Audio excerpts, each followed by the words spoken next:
to your drum. Achieve success with Global.Media.com. Let's celebrate it with or without champagne or rum. Hello,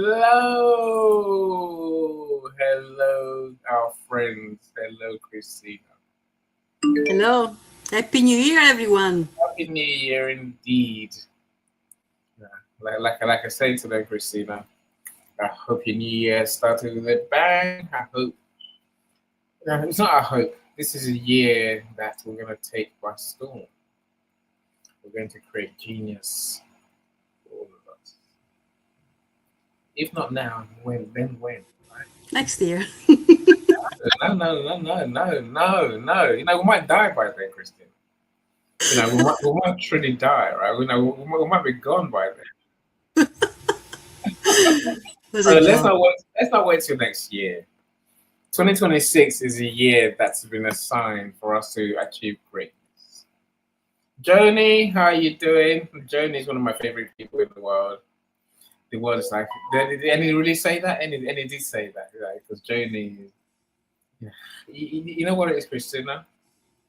I told them, you heard me tell them, if you're not serious, essentially withdrawing slightly from those who I think are wasting my time, right? And those who are not, maybe those who are not on the journey that I'm on, you know, those who don't want to achieve greatness in 2026, you know? And Joni was like, no, you're not leaving me behind. So, you know, I have to give Joni credit. You know, she's like quiet taste. She's my quiet taste. I like that. I think I like what she does. And she's, as she said in the comments, I don't know what it would say on stream yet. Let me see, Joni. I can't see her comment on here. So I can see on LinkedIn, she says that she's a hustler. And she's a hustler, though. She's the one. I'm the side hustler, she says. Yeah. Look, you have to give a woman credit when she built a house.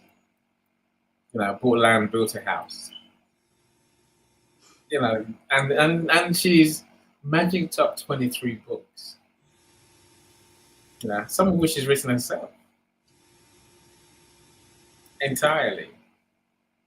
You know, Joni, hats off to you, woman. You know, so I'm on your side. Anyway, I'm gonna bring Joni to events soon. We're gonna talk Joni's topic. That should be interesting. Christina, yeah, I plan to be there. Yes, I told you before. We'll take you, Joni. Christina's gonna be one of our special guests. She might be a bit shocked by our topics, but hey. I might be wearing something different, but what do you think, Johnny? Not what you think. You know what? We have. I think we have a topic that to talk about, right? You know, Leslie Flowers gets away with it, right? You know, so it's coming, and the Joni's books are romance books, right? So you can imagine the conversation we're gonna have. We're gonna have a conversation around.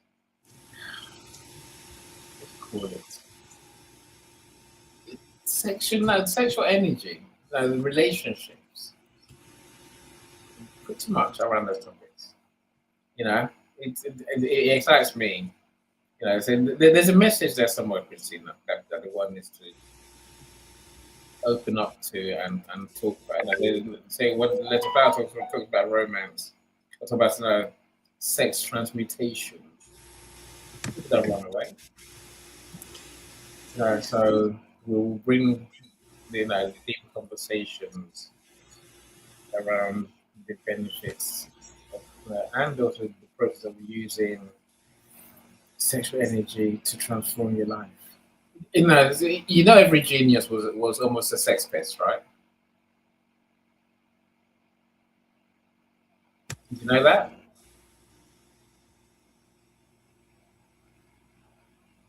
Christina, you can still hear me, right? Yes, I heard you. Yeah. Right. So almost all the geniuses had a high sex drive, and some didn't. Let's not make the topic about that. But but yes, most did. There's that saying: behind every successful man is a woman, right? That is sex energy transmutation. It really is. People do things when they have that energy. I'm not saying they're having sex. I'm saying they have, a love interest, a love perspective in their life, right? Many of those don't become anything because they have no love interest in their life. You know, this is a conversation we're gonna have anyway. Let's talk about our topic today. Like I say, all our friends are here. Well, many of our friends are here. okay. So Everyone, you've seen the new Annie, the new 2026 Annie. yeah, yeah, Starting with yeah, this stuff. I'm just joking. But we have some people in the audience. So hi Natalie, hi yeah. Jason, Yeah, see Natalie's uh, here. How you doing, Nat? So Dr. Jason, good to Fortune, see you. Americo, Yeah, yeah. I don't know who's LinkedIn user. Who's LinkedIn user is that? Is that Annie? Happy New Year to you. It might be Annie, maybe. Arlovine, So it's Linda. Chandler. How you doing, Chandler? Happy New Year to all of you. Dr. Fortune. I almost came to see you, Dr. Fortune. Almost, almost. It's a long story about how I lost my teeth, Dr. Fortune. I lost my teeth. I couldn't find a dentist. I'm gonna come to you, but I saved myself using Amazon. Like, we'll talk. I'll explain a funny story to you. I'm sure you laugh. So Alavine, we'll see you as well. It's been a while. Yeah, Christmas was a while ago, right? It's gone now.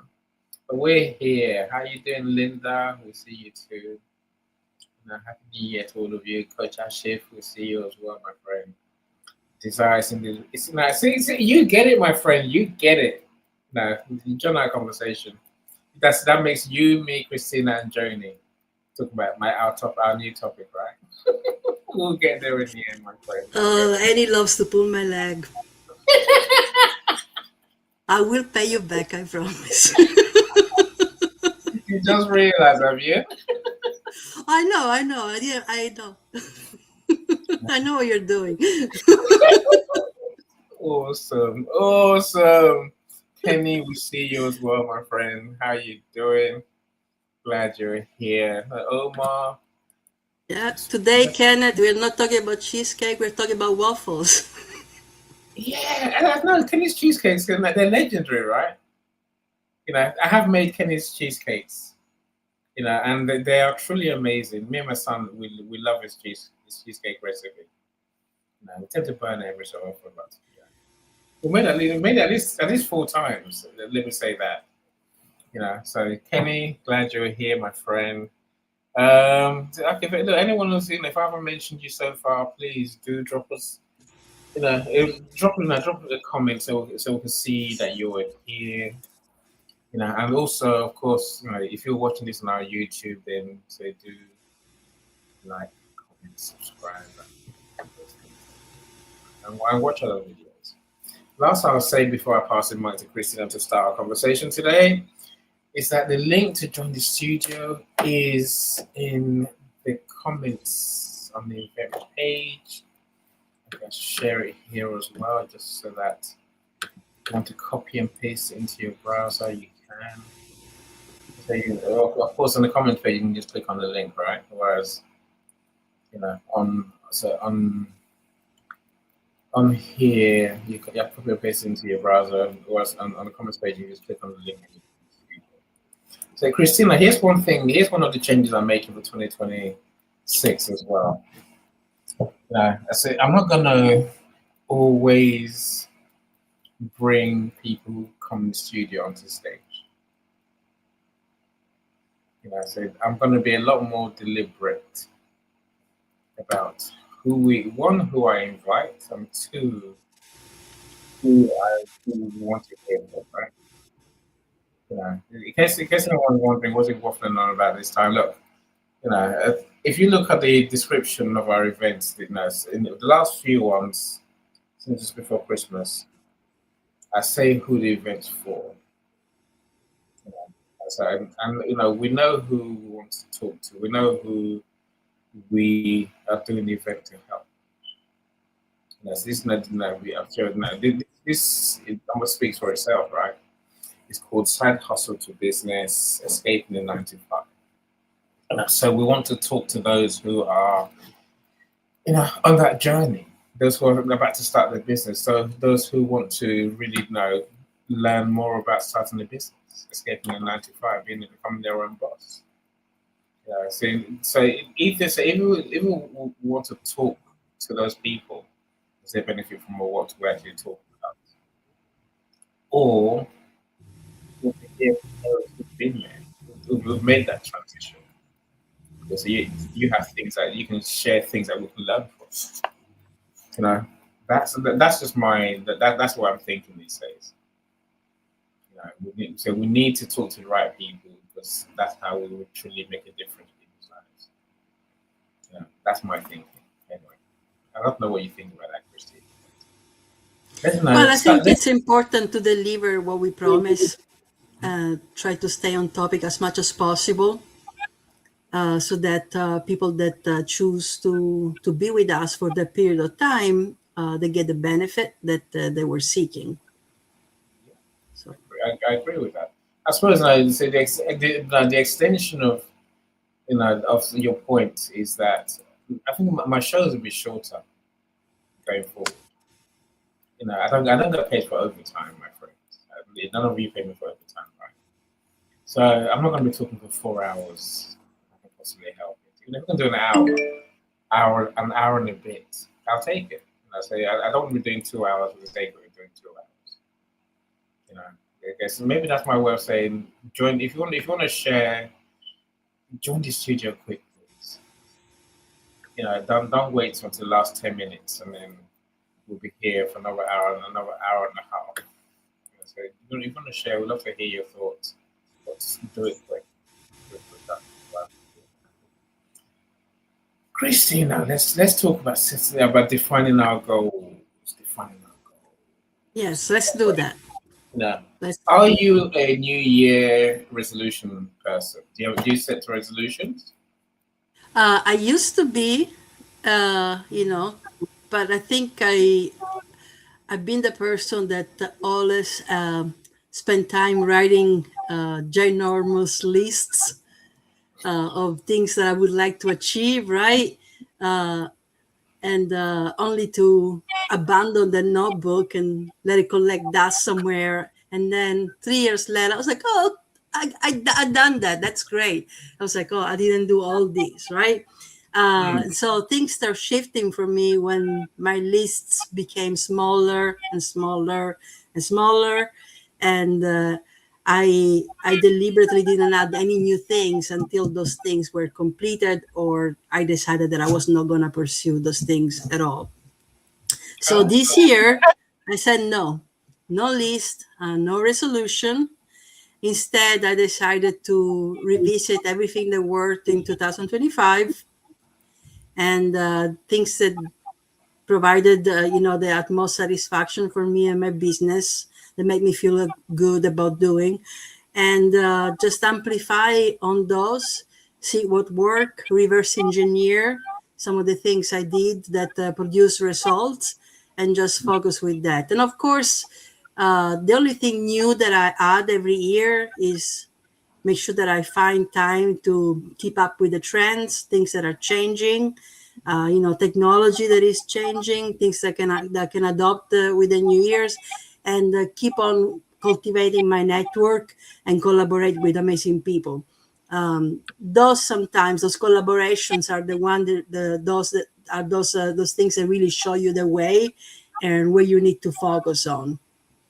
So whenever you find a great partner to collaborate with, amazing things usually happen. So I don't start with a very long and rigid list of goals, because it is my experience, my personal experience, and also the experience of some of the clients I worked with, that you feel stuck after a while. Or you feel like, I made this list like if it was a wishful list, right? And you start believing that those are the things that you're never going to achieve instead. yeah. So I I mean, it's fun to say this is the year I'm gonna do this, right? But at the same time, I would like it's a cautionary tale. So just choose your wishes wisely and make sure that you don't feel like that's impossible. Or if you have an impossible dream, right? Just Yeah. write that one and try to break it down until it's achievable. Hello, Linda. Wow. I said that if you join the studio, you make my day. How are you doing? Hi, everyone. Hi, Happy New Year. Hi, Christina. Hi, Annie. Hello. I'm so Nice to see pleased you you're all. here. It's been a It's been while. like a year and a half, so we've done well. This is amazing. Christine, I told you I would stop the bus, literally. But Linda's here, right? Twist my arm. I know. I think the goal setting thing is a weird. No, I don't do resolutions either.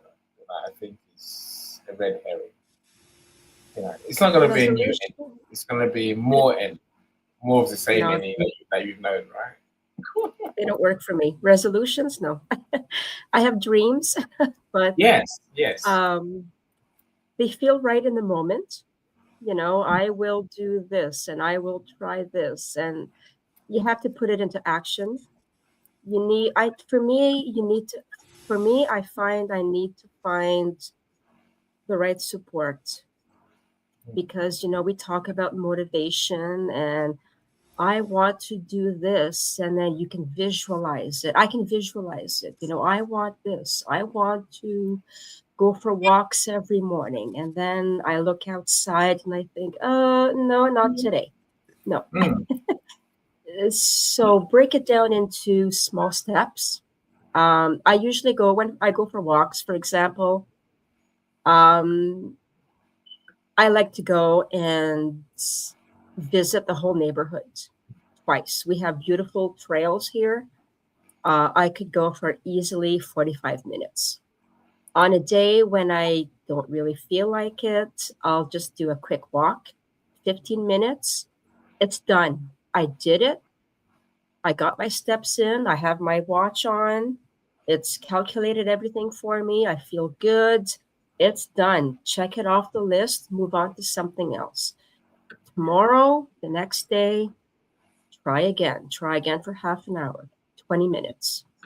So break it down into small steps. I don't kick myself too hard when I don't attain the small goals. Um, keep keep a positive attitude. It's just one day out of the whole year. Keep it small. Give yourself grace. Be kind to yourself. You're doing what you can with what you're feeling right now, and that's positive. Be positive. It's too easy to say, "Oh darn, I give up." Please don't give up. Please don't, don't yeah, give up. There's don't give up. always something more. There's always something tomorrow. That's how I I, see it. I totally agree with you. I think if we look at ourselves, Christina and Linda, and everyone who would do, right? What we call our goals is something what we've been working on for years. It didn't just start on the 1st of January. Did I say when we met Linda, I said a long time ago, I said a year and a half ago. You're still on the same mission, right? You know, yes, you started recently actually is implementing your vision, but the dream, the goal hasn't changed. You know, my goals haven't changed. My goal to publish 10,000 books, not write, to publish 10,000 books. I've had for the last couple of years. I'm probably going to have it for the next 10 years.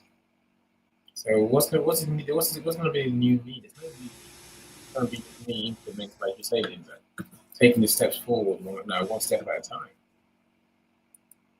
And that's all I can do. And I said some mini goals might change to adapt to the times, like Christina mentioned earlier. So I said last year it was how many books can I publish really? That's the question I asked myself last year. This year, I want to get close to 100. Of course, it helps when the love of my life, we talked about the love of my life already, comes to me and says, I've got 20 books for you to publish. Well, 23 books for you to publish. So getting to 100 suddenly looks doable, right? I'm saying that's why. So now that mini goal will change. Of course, I'm doing workshops, and also I'm going to start doing conferences for authors, my author speaker events. Now, those are new things, but the goal hasn't really changed, you know. And so, but none of those ideas, none of those projects started on 1st of January. They've been ongoing since 2025. I set my workshop date in early part, at the end of November, before we agreed again. So I don't understand. There's no need to be doing New Year's resolution in my books. I don't like when Christina's quiet. It always gives me, I start thinking, what's she thinking? Yeah, I Christina. agree with you. Doing a New Year resolution simply, it puts it on paper. There are theories out there that if you write something down, chances are you actually gonna act on it. But at the same time, you just have to be careful not to write too much down. So for me, this is the year where I define better what I've been doing, what I'm doing. I keep working on it, and improve on it. Uh, it's kind of funny. Before we started the show, we were talking about ideas, right? Ideas. Uh, it's genius, but it's not to your genius. I think we don't own genius. Genius is something that visits us, and then the ideas, they become real, and they actually transform into something the moment we take actions. So 2 3 people in 3 different parts of the world can have the exact same idea, right? But only one of them creates something that is genius out of it, and it's because they actually didn't wait. They acted on it, they owned the idea, and it became something, right? And then you hear people that say, "Oh, I thought of that 3 years ago. That was my idea." It's like you didn't act on it. So having all this list, having all these ideas, it's just a reminder sometimes of something that you didn't get to do, you didn't do. Another thing that happened to me this morning, I was noodling around with this idea. I had this image in my head of all the mountains of things that we want to do. So I created this image, AI assisted, of these mountains of things, right? And funny enough, it ended up to be a very muddy mountain. Really depressing, right? And the thing is, when you get stuck in the mud, Hmm. so you can find yourself stuck because you have all these things that you want to achieve and you don't know what direction to go. It becomes heavy, on your emotionally, on your soul, and everything else, and you don't get started. So to me, defining better really means eliminating some of this dirt, some of this mucky water, some of this mud, really, so that you can find a path forward. And sometimes it's the most that is not. I was like, but the thing I really want to do is on the top of the mountain, right? Well, I mean, you must have written it first or last, and then it ended up being right there at the peak. But now, how do you get there? So instead, if you kept it simple to that one idea, that one item, you can find your way there. You can break it down. Sometimes the thing that you need to do is the one that is the one that you can reach more naturally. So it might seem, oh, but that's something so easy. Of course I can do that. Well, so why aren't you doing it? Right? So it might seem obvious. Oh, I can achieve that. But why have you not sent that email then? Why didn't you reach out to the potential customer, client, potential collaboration? Because I can get to them anytime. Well, like you're like really sabotaging yourself. every step of the way. So, I am the one that I'm probably the person that owns the most used notebooks in the in the world. I bought so many I'll challenge notebooks. you, really.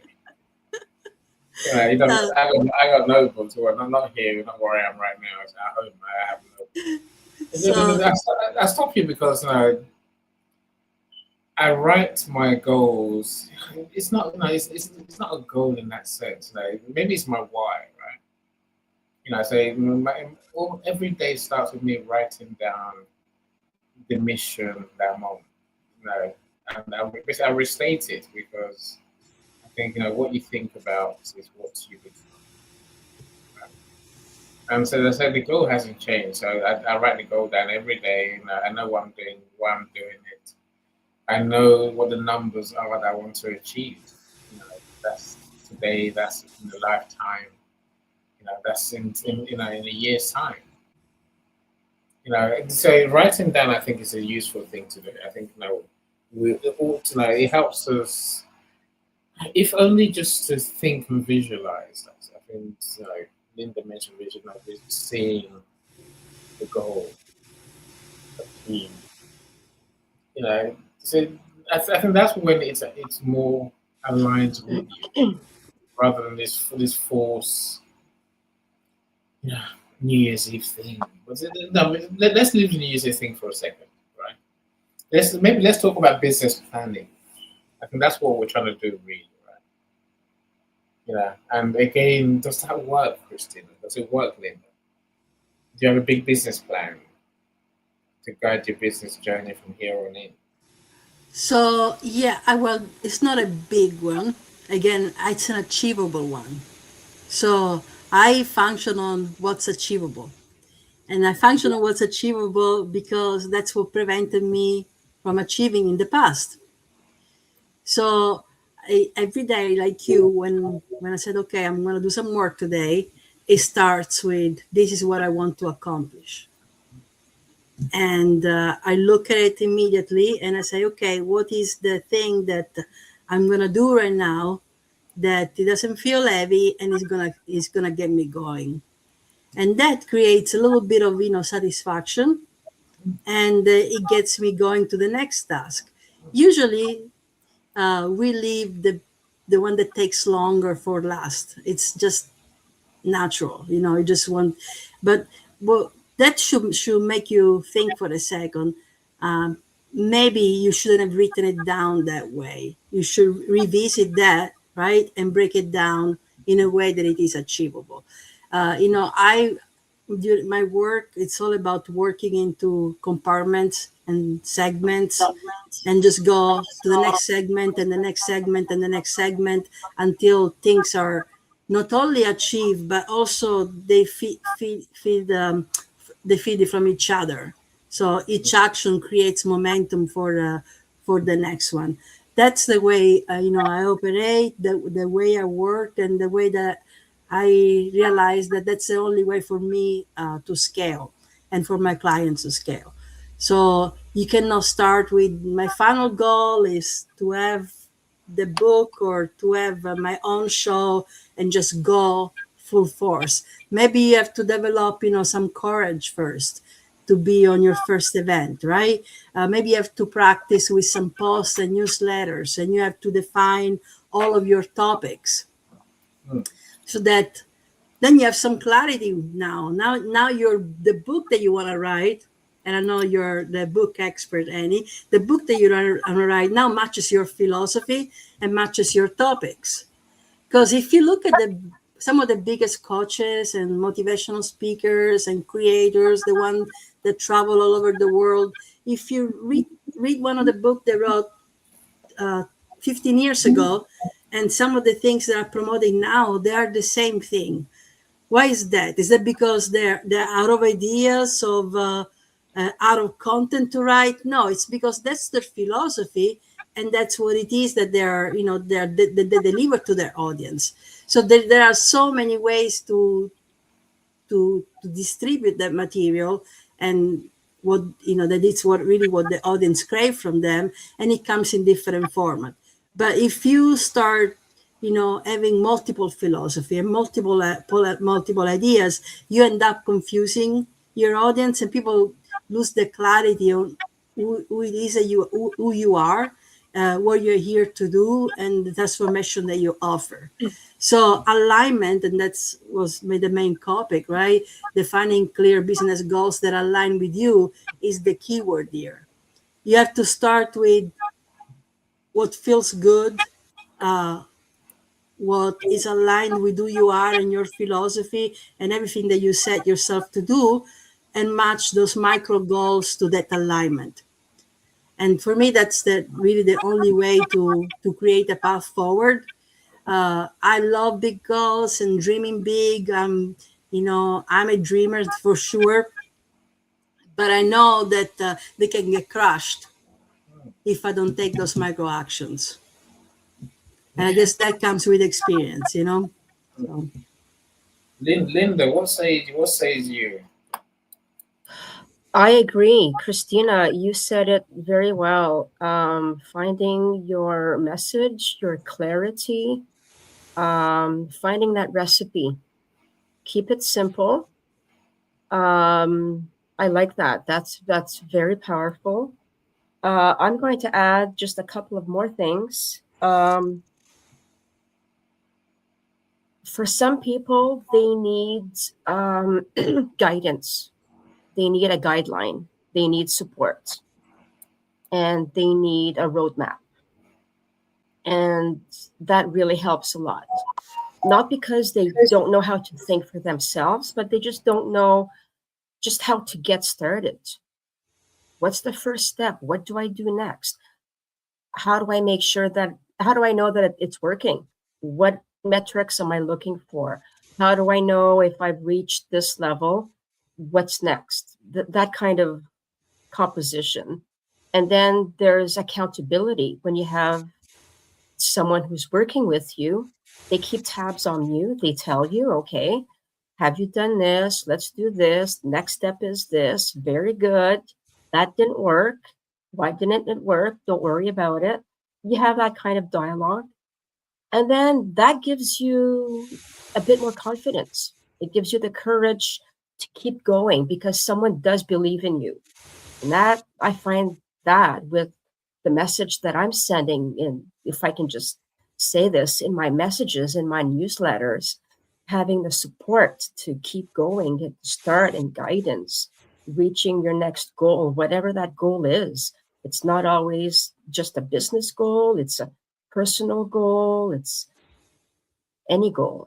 Finding the courage and the support, the guidance, and a roadmap that really that gives more clarity. I find for me, and that helps me help others better because I have a roadmap and I know how to help others. If I know how to help myself, because you're passing it on. You're in reaching my goal, I can reach other people's goals. I can make them reach their goals as well. So I like having that. guidance, roadmap, the personal connection that uh, I find it difficult to do things alone. I you don't know where to begin sometimes in any goal. You can look it up, you can ask someone, but having that person, that team, that's to me that's powerful. It's powerful. I love that. And for those of you that are listening, um, sometimes is think of somebody you look up to, and if you feel discouraged, really look at how they started, right?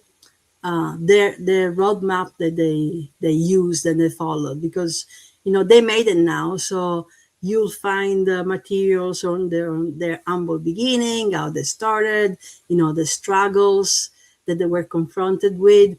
So it's really realizing that at the end of the day, you're, like Annie would say, you're a mere human. You're just a human being, that is trying to do something to improve on year, on your life, improve your life here.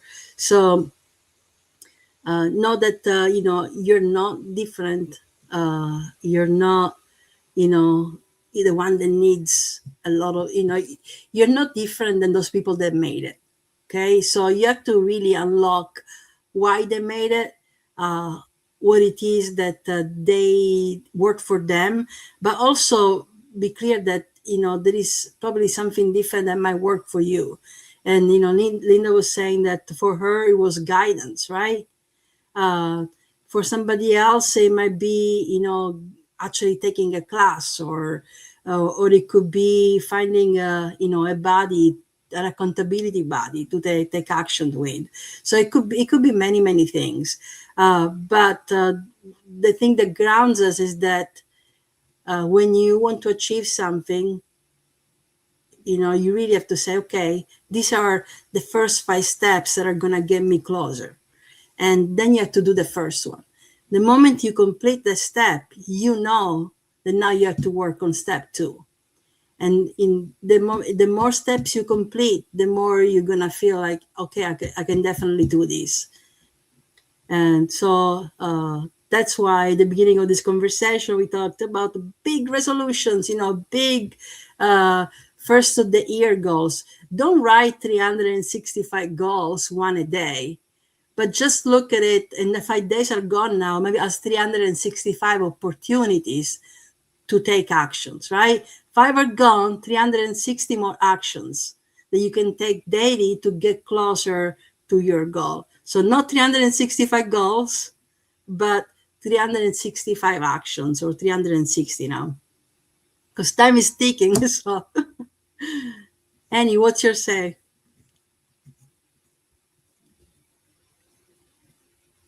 Computer You're might back. freeze. Jeremy, I do see you. Welcome. Yes, Jeremy. Yeah, I want. I like being loved. Whoever that is, right? So, Dr. Lisa, we found you. Can you how you doing? Uh, so Natalie says my employee to entrepreneur journey had a few pitfalls for me. I had to develop my sales and marketing skills. This has more practices. Don't dislike marketing, my friends. It's necessary, otherwise you have no business. And I found Canva. My inner child crept in, and now I'm working on keeping her at cage. My inner child likes to explore its styles and formats, and now I've got to complete adulting, no escape from the inner child. By performing sales and marketing activity. My friend, Natalie, you love to complicate the picture. Right? Yeah, I think that the reality, Christina and Linda, is if you ask any newbie entrepreneur to come up with their goals, they'll do what we've all done, which hasn't worked. I want to do. I want now. I'm gonna make $100,000 this year. You're like, damn. I did that. I remember I wrote a business plan on day one. My business started on the 15th of January 2015, by the way. I'm saying I know what it's like, right? Nothing in that business plan came true. Nothing, not a single thing. Everything cost more. The customers were not there. The customers didn't pay what I thought they would pay. My monthly income was nothing was real. I think that's what we're trying to get across today, right? You know, drop all that daydreaming because it's pointless. It might make you feel good for a bit when you read your business plan, but focus on the reality. This is why we didn't say set goals. We said define your goals. So Linda mentioned of something I think we need to come back to as well, Christina, which is this issue of your business goals is not just about business. Say the reality is you won't have a business for long, but that is successful if the rest of your life is a mess. Your personal life, your emotional well-being, they must fit into alignment with the goals we want to achieve. But we'll come back to that in a second, right? No, but no, I think there is something in step by step, one thing at a time. I'm thinking, I say, here, you can't see, but I'm here in my house in Margate. It's a 5-bedroom house. It's got 7 rooms. We have living room and kitchen and dining room, right? So I have to decorate the house. Yeah. So if I use as an example what we're saying, I think yes, I know how to decorate the house to make it ready to sell, right? Yeah, but that's not. I can't make that my. I know that already, so that's in the back of my mind. All I can do every day when I woke, like this when I woke up this morning, right? I thought, well,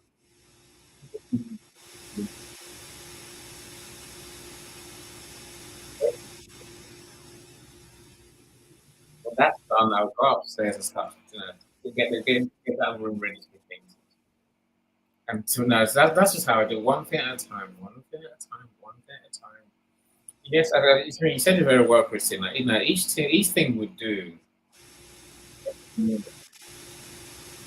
getting the job done, our business done. Yeah, I think just being honest with ourselves and doing those things that we know we have to do. Not procrastinating, not doing nothing, not doing the wrong thing, being distracted. What do you have to do in your business to really get your nine to really get your startup working? Who do you need to talk to today? What do you need to? Which call do you have to make? Which system do you have to look at putting in place? Just do those things one at a time. And eventually, I can tell you eventually, 10 years later, here I am. Right? Something I said to you, my business plan was it was a novel. It was a fairy tale. Big goals, big numbers. I'd have 20 staff, 30 staff in central London in a high-rise block office. Oh yeah, I'm saying 10 years in, I'm not even close to that. Right? I told my wife we're gonna be on the beach within 2 years. Retired. I wish. 10 years in, like I say, what I've learned is I got a lot more work to do, a lot more steps to go to get even close to that. I think that's the reality that everyone has to understand. Now, can we talk about this personal life bit? Because I think a lot of newbie entrepreneurs miss this completely. They want to have a business and they think life is just gonna. Well, my business is separate to my personal life. No, it's not. In my eyes, I learned very in a harsh way. Go on, Christina. Yeah, the problem is, um, when you take the leap from working the 9 to 5 job, right? Uh, More often than not, you are escaping a stressful situation. So you're starting with burnout. So there is some work that you have to, when you make that decision, okay, I've done my 9 to 5, or whatever those 8 hours look like. It's not always 9 to 5, but I've done my 9 to 5 for 10 years, right? And the beginning was all great, and then things crumbled up and collapsed. Now you revisit when you wanted to work for yourself and you had the dream, right? But sometimes you're rushing to it. You're looking at it as a desperate move or a way to break free from all this stress and this burnout, and that's no way to start a business. So instead, if you're serious about this, you really have to try to calm yourself down and do the healing first, while you take those small actions that are gonna set up the bones and structure of the business that you want to start. You can absolutely do it while you're working, to set up those things that you're gonna need. Maybe your runaway, maybe 6 months to a year of breathing room. But first you have to fix what's going on in here, right? What's going on in your head, the way you see your job.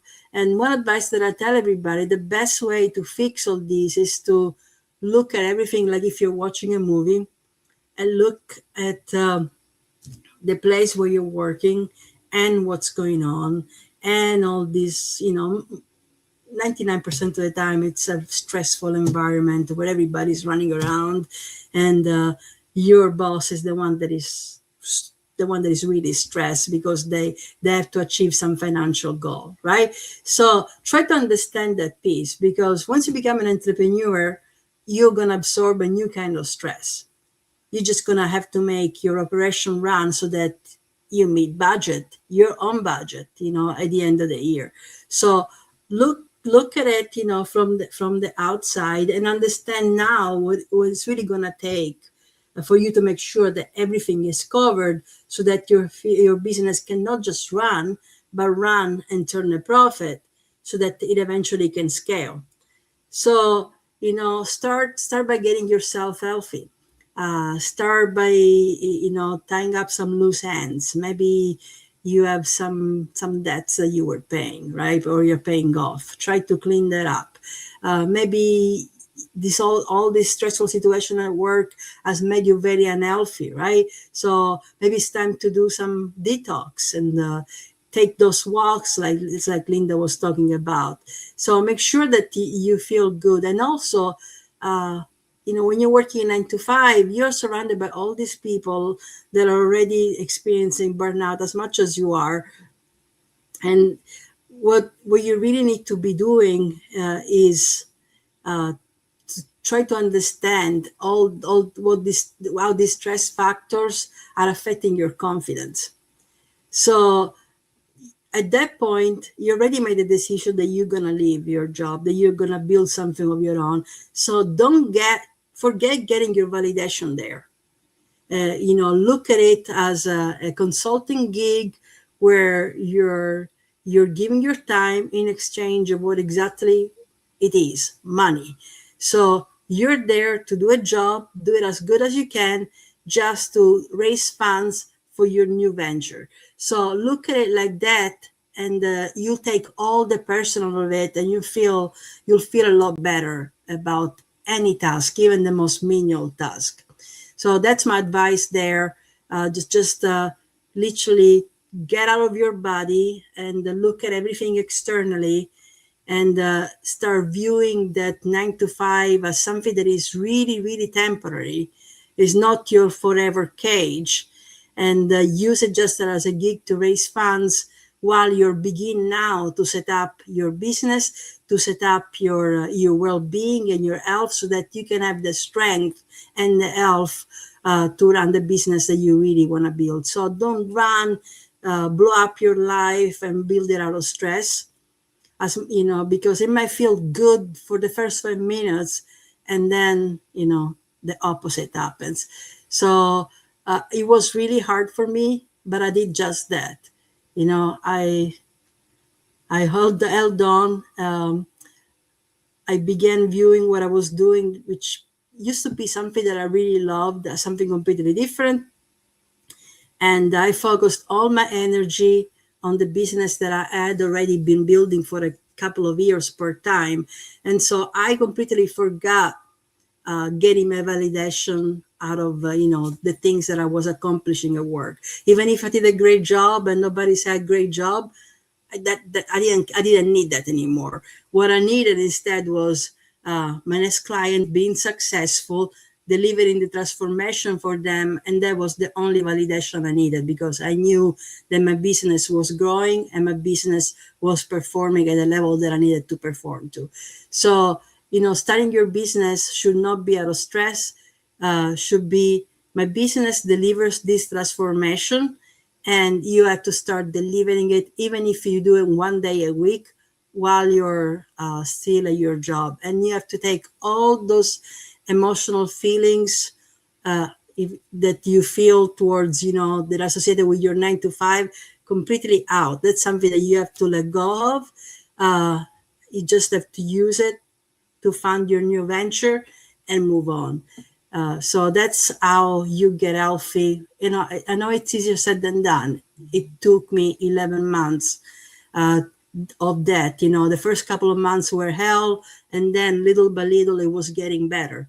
But that's the only way to do it if you are in a situation where for a while you have to hold on to your 9 to 5. If you don't take action while you are at that 9 to 5, uh, it's going to take a lot longer. I'm not going to say that it's never going to happen, but it's going to take a lot longer. So you have to build what you want to create on weekends if you have to, in the evening if you have to. You have to start opening your calendar to do business now while you're at the 9 to 5. Otherwise, it's going to take longer. And it's going to help you getting healthy. It's not working yourself out like, oh my god, I'm working all these hours. It might feel like that for a little bit, but the satisfaction that you get from running your own operation, from seeing the results that you generated and you created, is really going to help you move forward until you're ready and you'll be able to drop it.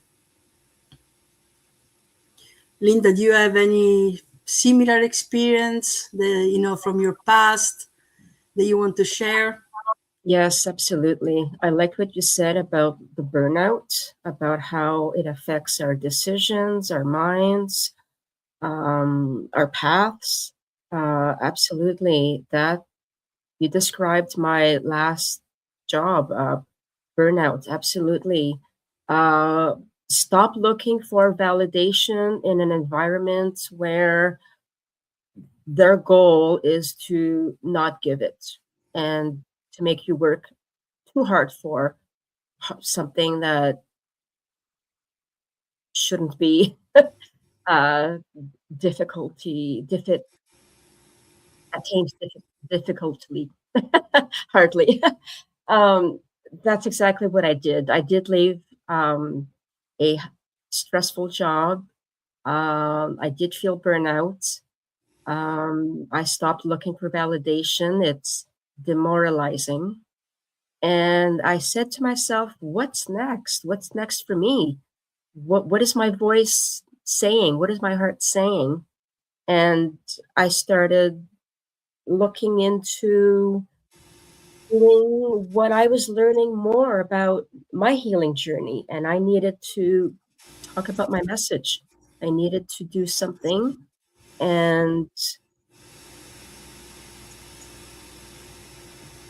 I have a book that is in the works. I'm working on a book, and it didn't come easy because it opens up many old windows that I wanted to keep closed. But it's time when you know that something speaks too strongly. It's time. I still get emotional, but I'm better. um, when you know that it's time to leave, it's time. You can't unsee it. You can't unfeel it. And you need to look for the right support, the right people who will guide you and help you along. And you have to do it because because because it brings you joy, even though it brings you tears and you get emotional. And I'm just emotional. I'm just always emotional. I cry at commercials. I cry when I see cute babies and puppies, and oh, I'm just like that. I'm just too much into my emotions. And that's a good thing. I, my husband says, Linda, you're so loud. Stop speaking so loudly. I can't. I'm just too excited. I can't control it right now. I'm just so happy. I'm not angry. I'm happy. So when Christina says burnout, absolutely, I understand that very well. I've lived in burnout for decades, not just in the workplace, but also in the other personal environments. And so when you know that you've had enough, that voice tells you, and it comes to you quietly. It does. That voice doesn't come to you in a moment of deep emotion. When you're sitting quietly with your feelings, and your little voice says, "That's it. that's when you know that you're done, because it's unwise to make a decision in the heat of the moment. That's it, I'm done. No, please don't do that. Sit with your feelings, analyze it, process it. When your voice is calm, that's when you know it's time. It's time to focus on me. And this is what I want to do now. And I need to look for help. And I will do it. I will do it. It'll take longer. I don't mind. I'll do it. That keeps you motivated. That makes you wake up every morning knowing that you have a team and support and a roadmap. And that's what I offer as well: support, team, roadmap, because I've been there. I know it. I've done it. And I have a good team of people who are helping me now. So, Yeah, I think that we all have the same journey, similar journey. So I remember when sometimes most who only live their 9 to 5 when they made redundant. That's when they think. That's when it crosses one's mind to go and do their own thing. Because we're trying to hold on to the burnout and the bad feeling in our workplace for too long. And so I remember when I had to take redundancy. Yeah, we always think it's the worst thing, but it's new door opening, right? And I said, I like how you both describe it. It's about finding the heat, like finding the healing, finding our peace. You can't run a startup at all if you haven't got any peace of mind. The truth is what it is. That your money is going to go down, at least initially. Unless you do a lot of things. Like we talked about money last time, Chris. Not last time, the one before that.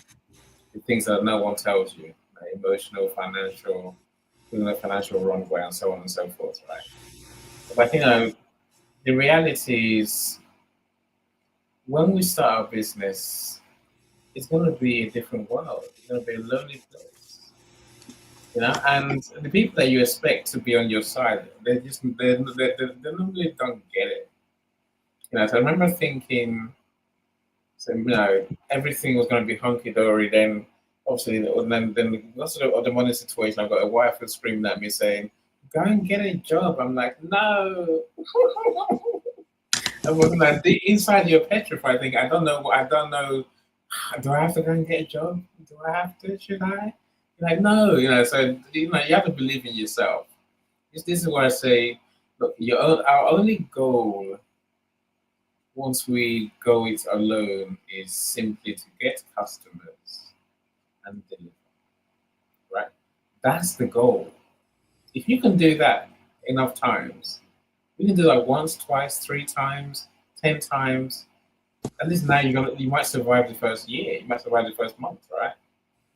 Some people obviously depending on how well you charge, you might need more than that. But I think that's achievable, and that's the only thing you can set your heart on, really. The rest of it will unfold. The rest of it will, you know, my business is not what I started off with. I didn't on day in 2015. Publishing books was not even close to my radar. It never crossed my mind. I was going to do social media posts. I was going to do emails. I was going to do websites. I do those things now, but it's a very small part of my business. Saying you have to give ourselves a chance to pivot, right? But all that only comes when we'll find true healing. Again, I think you both made a point. We're going to need someone's help. My business coach saved me. Without a business coach, I wouldn't be here now. So I got my first coach after 2 months in business, and I realized I had no clue what I was doing. My business coach was £2,000 a month. I wasn't making that in revenue. So my financial runway, as Christina calls it, burnt up quite quick. And then I had to go and get some customers very quickly. So I had to raise my prices. I didn't know any of that stuff when I started. When you're trying to do a business, £125 per client a month. and doing everything for you. The only thing you're gonna do is go bankrupt and burn out even more. You know? So I don't know. That's again. There is a red herring somewhere. Here's a red herring. I think I want everyone to be aware of. See, when your other half says to you, "Go and get a job," how do you answer that? You know, many people get really angry. They get really upset. They get really, they divorce essentially. They're like, "Oh no, you don't believe in what I'm doing." So you know, it's not. And you know, if anyone's listening to me, look, it took me a long time to figure. My wife doesn't hate me really. What she know, what is she's really saying is, "Any, you got two choices: make it work or don't get it." That's what she was saying. You know, and you know, they don't say it that way. They say, "Oh, are you sure you know what you're doing? Are you sure business is for you? You just can't get a job." You know, so you know, for a long time I was angry, thinking, you know, you're not with me. What's the point of me doing any of this stuff? You know, and but so one day something dawned on me. What she was saying, they said, what's your family are really saying? You know, they're saying, make this work. You know, do what you say you're gonna do and make it work. If you can, happy days. If you can't make it work, then go and get a job. You know. So I think you have to find your peace to understand that's the reality that we face with our friends and family. But before I give the mic back to you, and I want to welcome Dr. Yvonne. Happy New Year, my dear Dr. Yvonne. How are you? I'm glad you're here. Who else has joined us? Lisa. We have someone who does more writing than you and I, Christina. I think that's Annie, I think. You know, or it could be Chanda, who's got notebooks all around the house. Review those notebooks, my friends. You know, don't just write your notes and leave them be, right? I would say every 3 months, maybe every week, review your notebooks and see what you read because your ideas are there, right? You know, when I say you have to pivot, it's in your notebook somewhere. Linda mentioned it. Ideas come to you. You think it. You write it down. Don't just leave it there to gather dust. You know, look at it and then see what is in alignment, what feels right. Where can I go with this?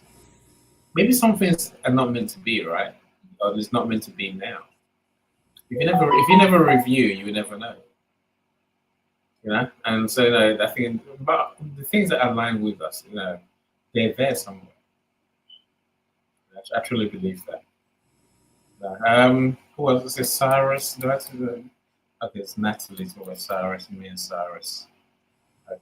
No problem, no problem. Nat. Zara, I see you as well. Welcome, welcome, welcome. So I think we have to agree with Coach Ashif, finding a purpose. It's not that's what your business is about really. So when we find that purpose, I think it's hard to explain the joy. Yeah. Suddenly everything clicks. Before that, everything looks chaotic. Looks like you've lost your mind, literally. So suddenly when you find that purpose that really aligns. Now for me it was the books. Maybe for me it was the events, the lifestyle, the LinkedIn audio. Because before that I was a nobody going nowhere. I promise you. I was going nowhere, at all. I had when COVID came, there was a time I thought I'm not going to survive past Christmas. And I just couldn't see how. Because suddenly I saw LinkedIn audio. I was like, oh, I can do that. And then I tried it, I did, and here we are. The rest is history, as I say. The question is, what is your purpose? That's what you have to find. Christina, what do you think?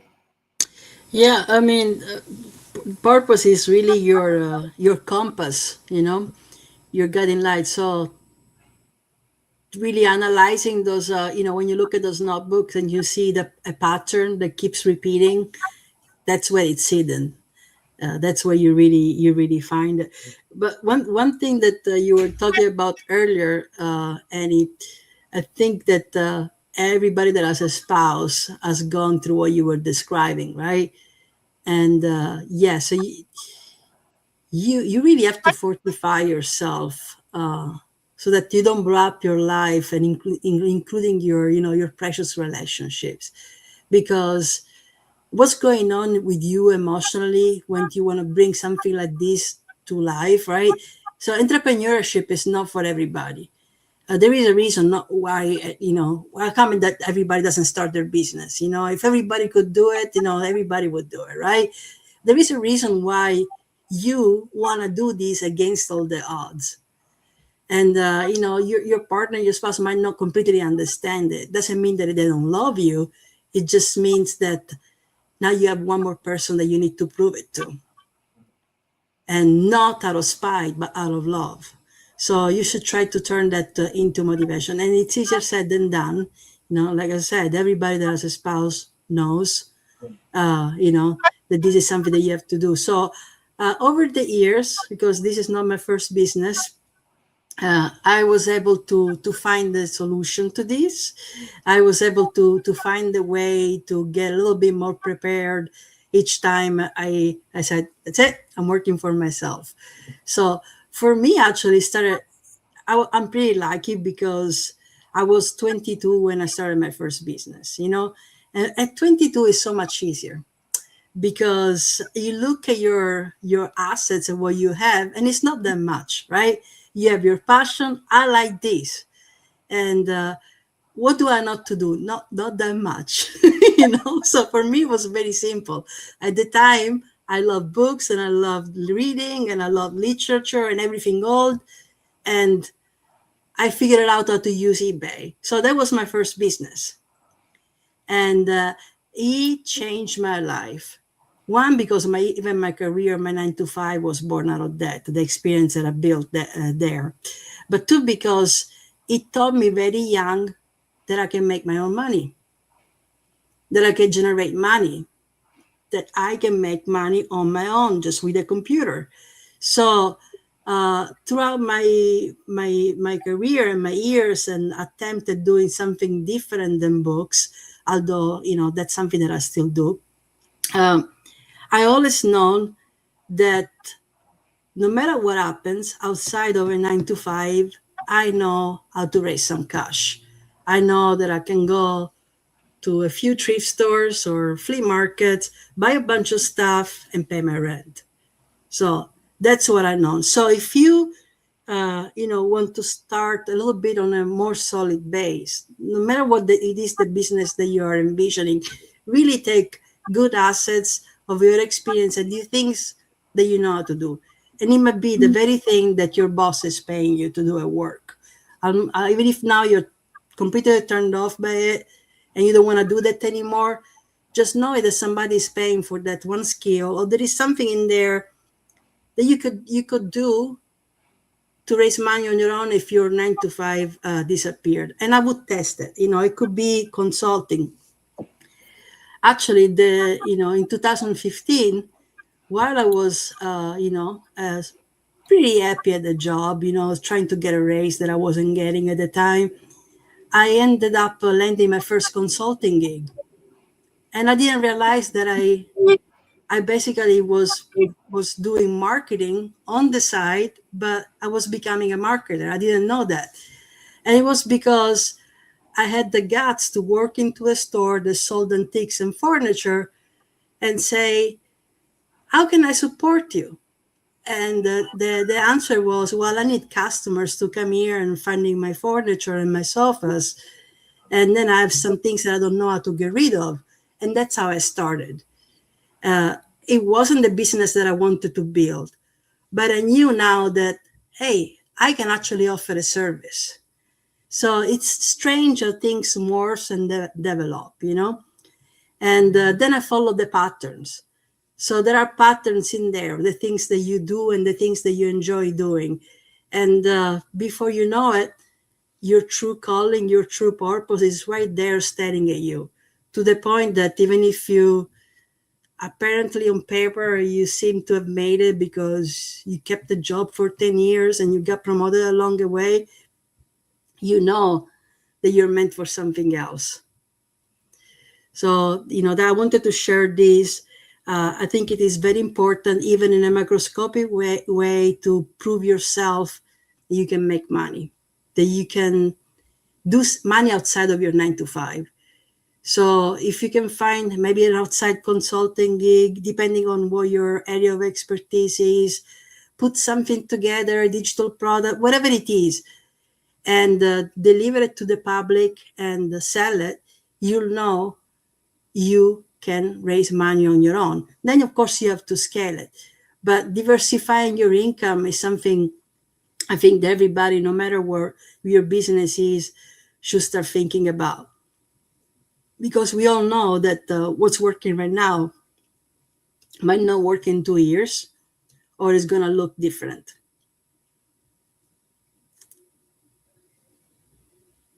And he's laughing. I Microphone laugh. off. I laugh because I think almost no one's going to believe that they have to pivot, but we all do. Finding that purpose is, sometimes it can fall on your lap. I say now, mine, the book thing fell on my lap, but it was, a continuation. So, and somehow or another, I figured my business was more about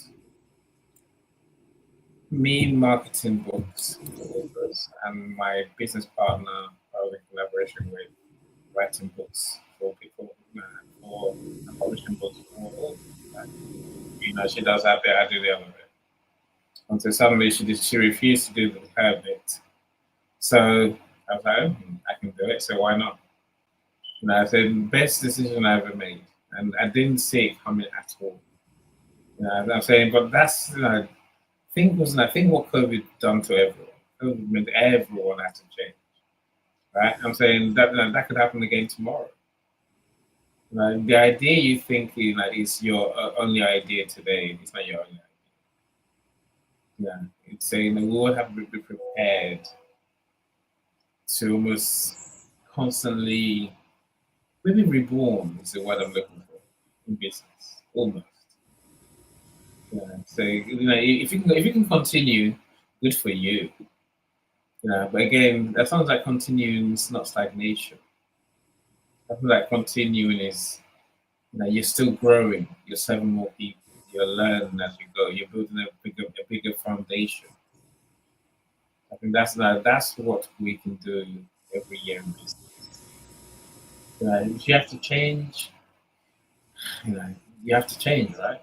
Whatever that means. If you have to go, sometimes the change is going backwards to what you used to do. Other times changes a leap forward. But either way, it's a leap forward for your business anyway.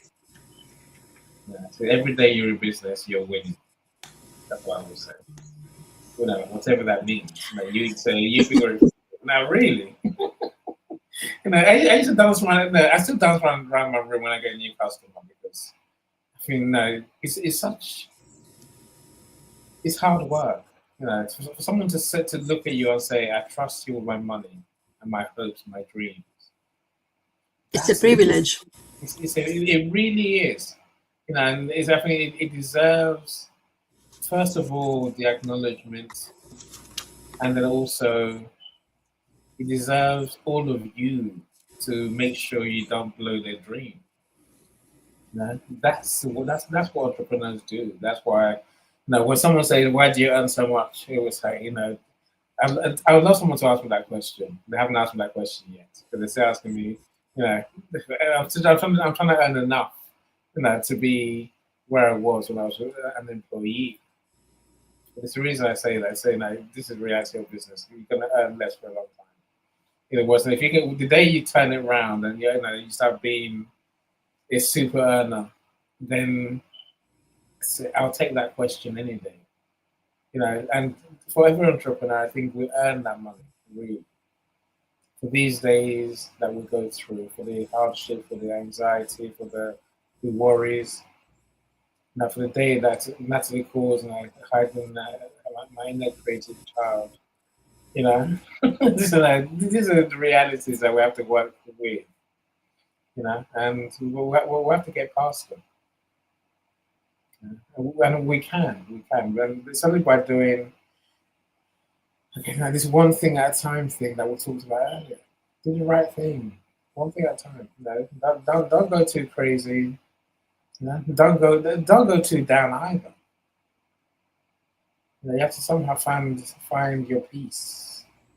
So this, before I pass it to you, Linda, I was saying like we can't create misery.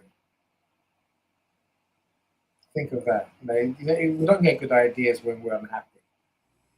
That's why I want to find peace. Everything we're gonna do that's good in business comes from finding a happy people. Happy relationships, happy family, happy kids, happy whatever. Happy people in our lives equals happy us. And with that, once we have that peace, then we can create genius. That's my personal experience anyway. Linda, you're living it. Now, what's your take? Now, how are you finding it?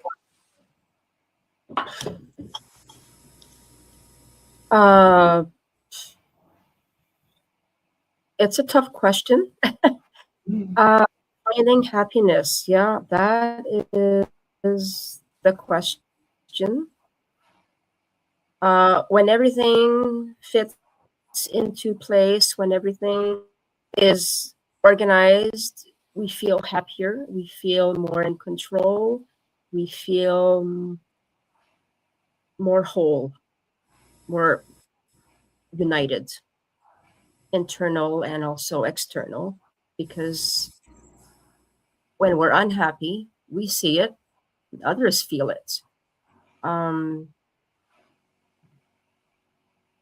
we're not meant to be on an island. What we do affects others, and starting a business, side hustle, uh, also what the two of you said, Christina and Annie, when you have a spouse and he looks at you and says, we have to pay our bills. Can you get a job? I'm working on it. I'm doing it, um, believe in me, push me. don't don't give me the negative, because I'm feeling it also. I wake up knowing we have to pay our bills, and I'm working on it. I'm doing it. I've been there. I've had 9 to 5 jobs all my life, and a lot of them were rewarding. A lot of them were fulfilling, and I learned so much. And I've changed directions many times. I started out in one field and I moved on to something else and moved on to something else. And now I'm doing the whole composition of it all the different jobs that I've had over the decades. It's all come together. And now I see, I see my voice. Now I see what, my compass is what Christina said, the compass, the purpose. What are you doing? This is what I'm doing. And it brings me joy. It brings me joy. And you have to believe in it, because you have to be your biggest cheerleader. You're the one doing it. And there are difficulties, there are hurdles. Sometimes there is no guaranteed weekly paycheck. And that's also something that you have to take into account when you're stepping out of the norm of having a 9 to 5 job. There's no guaranteed paycheck in the beginning, and you have to believe that. You have to visualize it, not in the beginning, but everything that I do, every investment, time, energy, support, encouragement, it does build up and it creates a momentum. And that's what keeps me going, knowing that I will get there and I am doing it.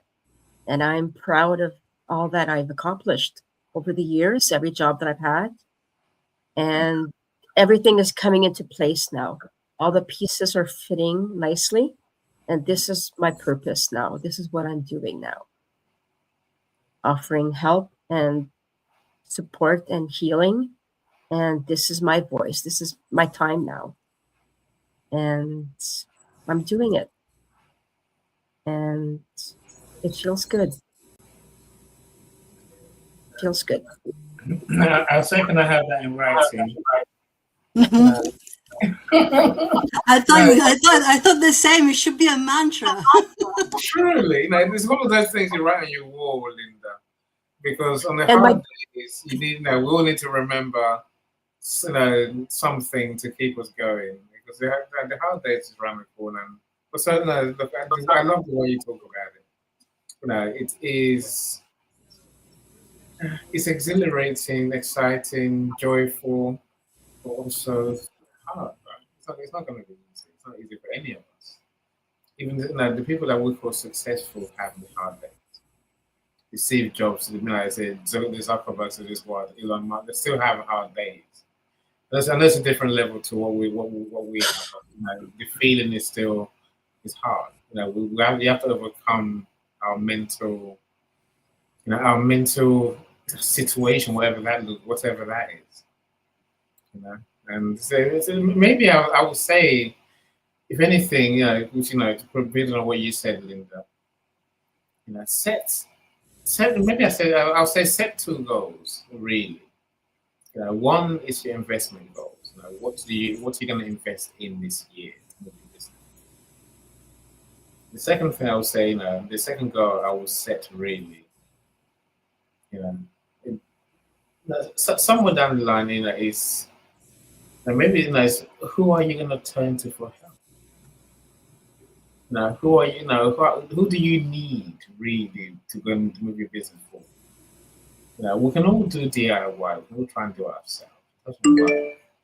We're going to need help sometimes. So that you work out who you're going to, trust.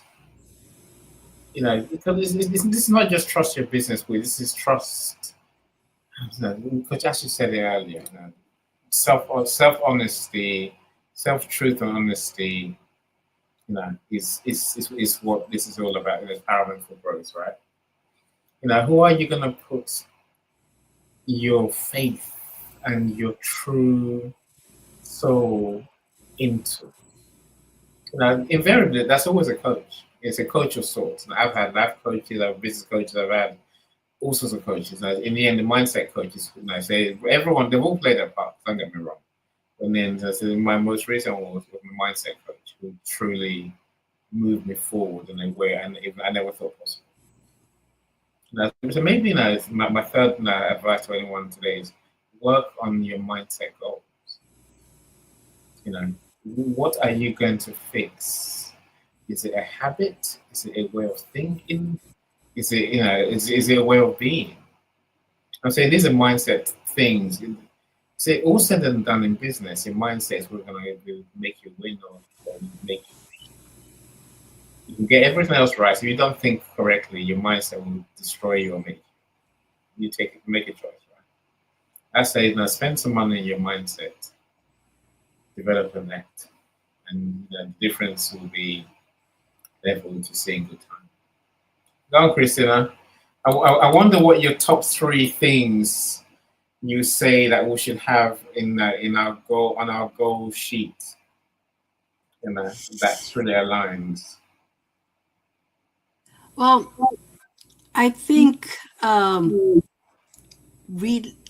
people underestimate the power of believing that it is possible.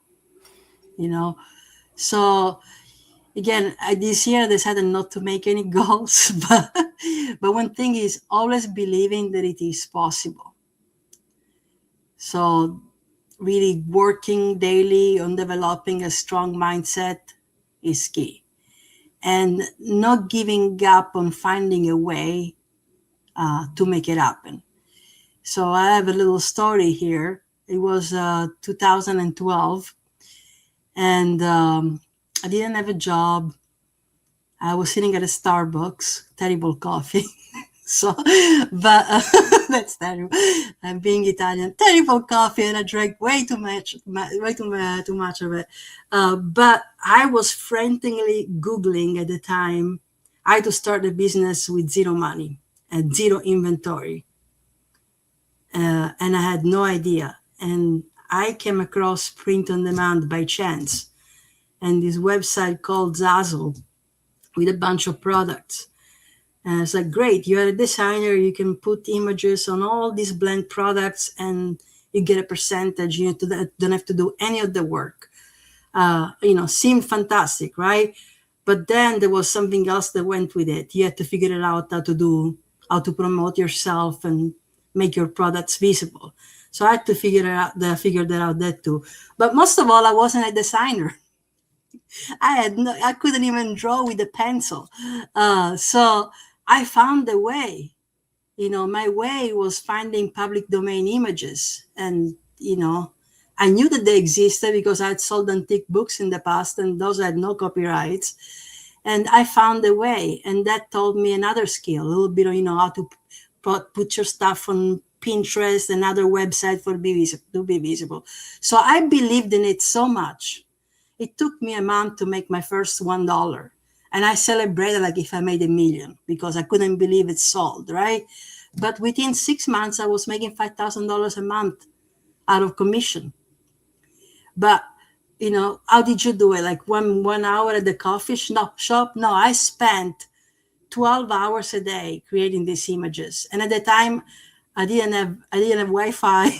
I just had a broken laptop. So I had to do all this out of a coffee shop.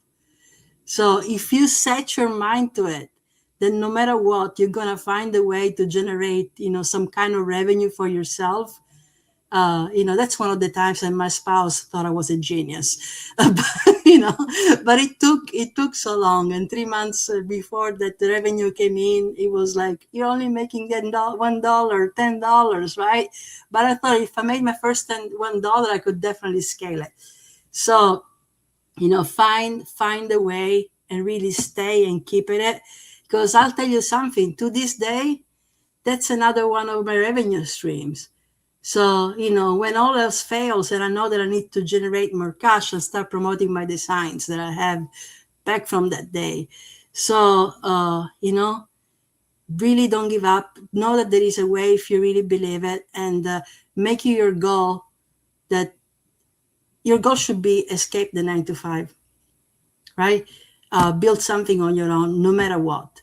Learn, don't think that because you know how to use spreadsheets and you had a certificate that said you're, proficient in Word, you can figure it out. You have to stay up to date, learn something new, take a class. There is this company called Allison. You can take classes after classes on any subject for free. Just like LinkedIn Learning, you can just take them for free, learn the reputable courses, you really learn the skills. And sure, if you want to buy the little cheap certificate, you can. But if you don't, you can have, certificate of completion, and you can put those on your LinkedIn profile. What I'm saying is, if there is a skill that you're lacking, that you needed to advance to your next step, go learn it.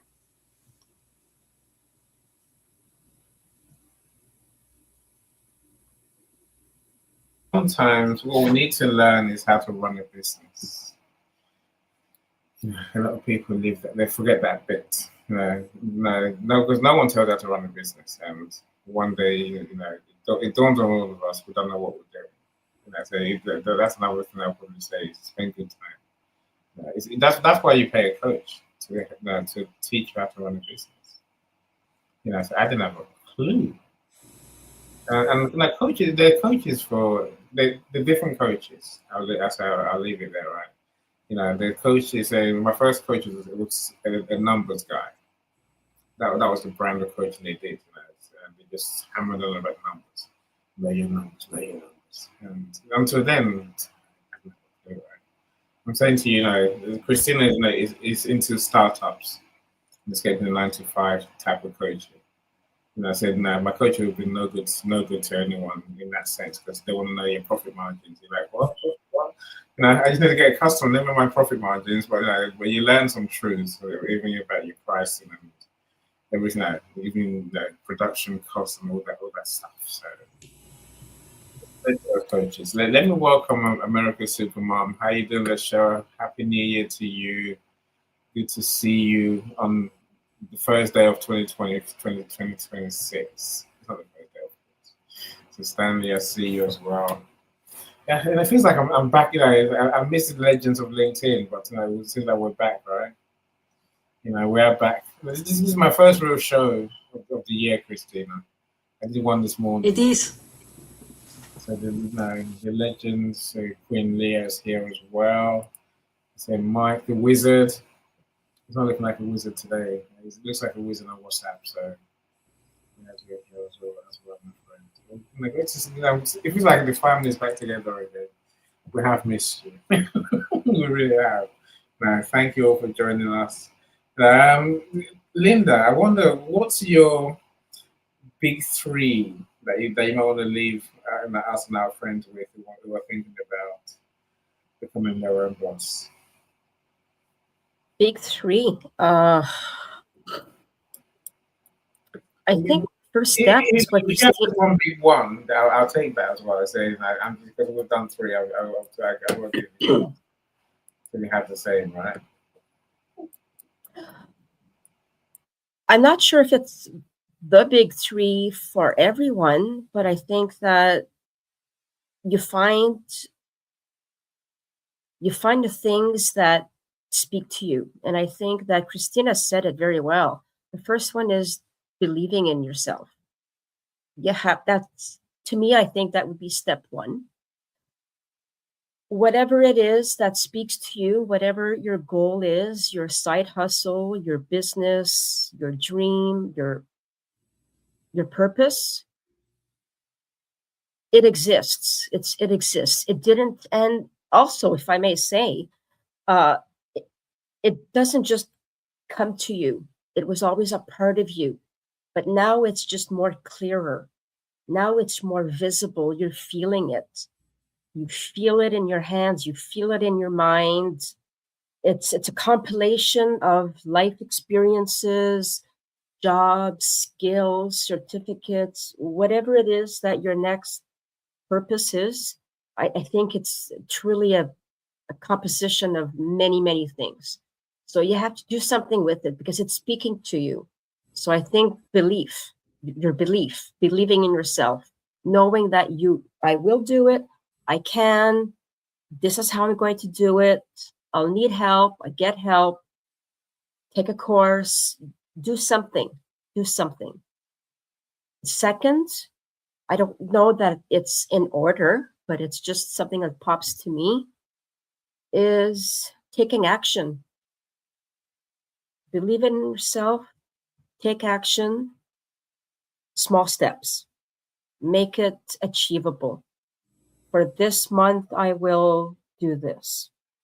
For the next month, I will do this. And then from there, you break it down into weeks. This week, I will do this. Break it down into even smaller steps. Today, I will do this. Tomorrow, this. Whatever that is for you, whatever that speaks for you, take action. Keep moving. Give yourself grace when you don't complete your task on time. Don't give up. It's too easy to say, oh, darn, that's it, I'm done. Please don't give up. If that voice speaks to you so loudly, that purpose, it wants you to do something with it. Do something about it. That's how I see it. So belief, action, and what was the third one? My mind just went somewhere. I need food. It's dinner time here. It's fine. Believe, take action as well. You said don't give up. Give yourself some grace. Yes, give yourself some grace and be okay with Yeah, be okay with not reaching your goal on time.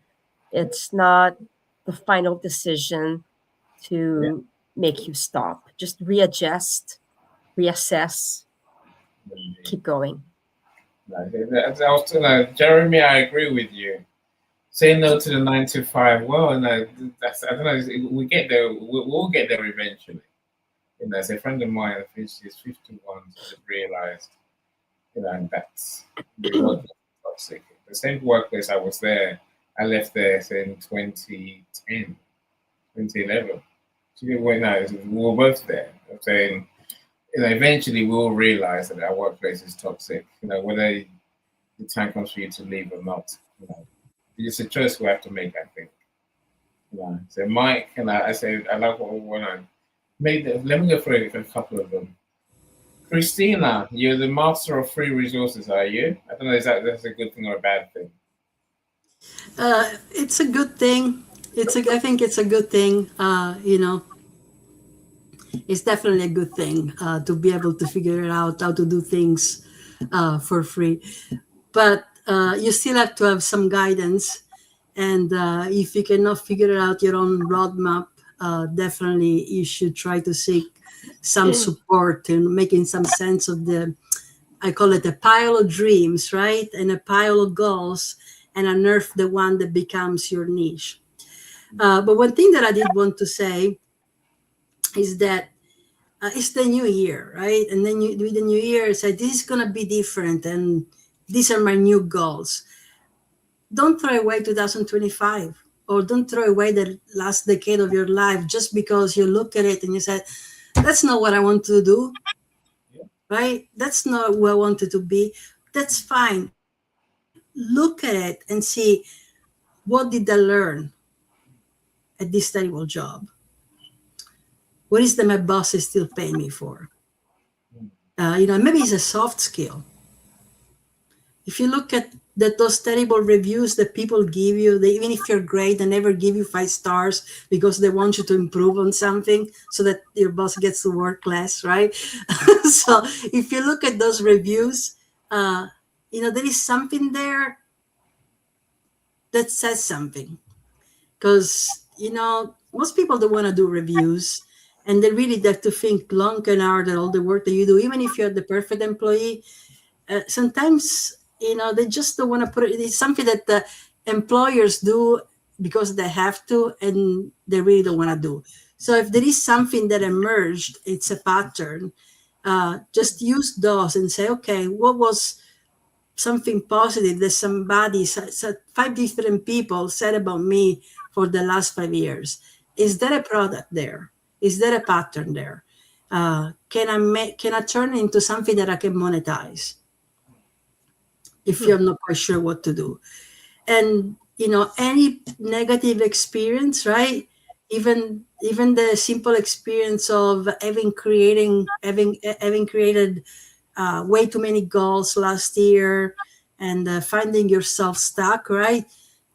I always say, turn poison into medicine.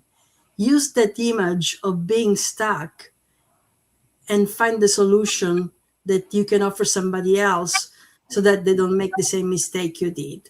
Or do a mini roadmap, reverse engineer, so that you can come out successful at the end of 2026. But remember, not 365 goals, right? 365 opportunities to take an action that gets you closer to your biggest goal. So that's a big number.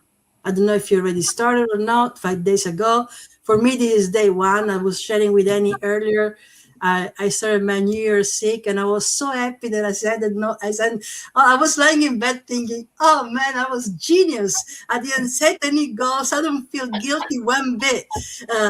So that was a win for me this year. I didn't feel guilty. I was able to heal without having to be worried about going to work, waking up, and all that. And I feel almost fully recovered. But that's the thing, right? So turn it around. It went bad. Find a solution so that somebody else doesn't experience it the same way you did when it went bad. Yeah, always find a way, right? Now, Mike says setting the price is an existential exercise in evaluating one's value and allowing the market to adapt. Look, I'll tell you now, my friend, setting your price is get that right and you're away. The problem is that most of us get our price wrong, undercharge, and we pay the price literally.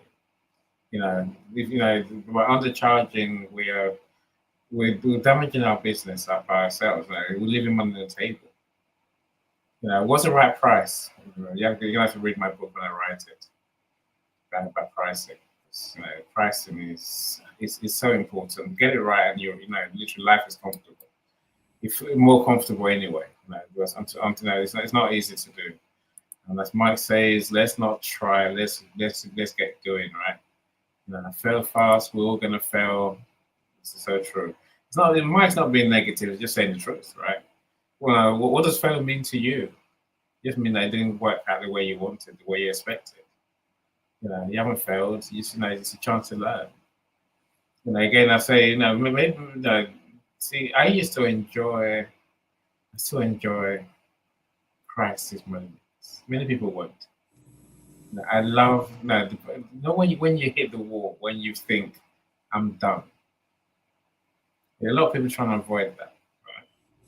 I think it's when you can manage those moments, crisis, real crisis, existential crisis. That's when you really learn. That's when you find solutions in your business. If that comes to you this year, embrace it, learn, move forward. If that came to you last year, use what you learned then to move even further forward. Look, I was thanking everyone who's joined us. This feels like my first show back. What fun! I can't believe we've stopped. No, I can't believe it. We'll have to have a rest, right? We've done well, Christian. And Linda, you've made my day. This has been my first hosted show. So I will thank you. And there's no hiding for you, Linda, anymore, right? There's no hiding. You've been, and they can all see you. They've all heard you too. But do connect with Linda. Saying Linda has big solutions that people need. And do sign up to her newsletter as well. I do get it to my email. And I can connect with Linda. When her book comes out, I'll be coming to all of you saying buy her book. When I publish it or not, I still encourage you to buy her book. There's lessons there for everyone. I say thank you, Linda, thank you, everyone. You might, we'll take the 4 stars, right? There's always room for improvement. That's wonderful. Join us again in 2 weeks' time. I've got a workshop on Monday. So from plan to profit workshop. So all the things we talk about. I think my thing this year is I want my friends to implement, take action, execute. In the mentioned enough times, right? Take action. So we want to give people who join us. This is me and Dr. Paula Washington. We want people to leave our workshop with an action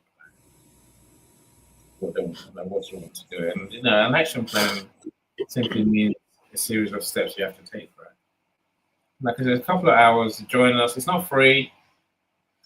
You're gonna get the link eventually. I'm going to spend my next few days DMing everyone I know to say, get a ticket, come to our event. And we want to create a transformation in this workshop. I know I have a workshop coming up soon as well, but that's how private workshop is not. It's not open one for everyone.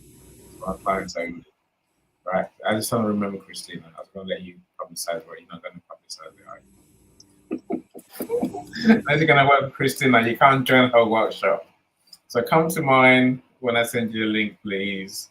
Say maybe you're the one that's gonna have the transformation I'm dying to get for someone. But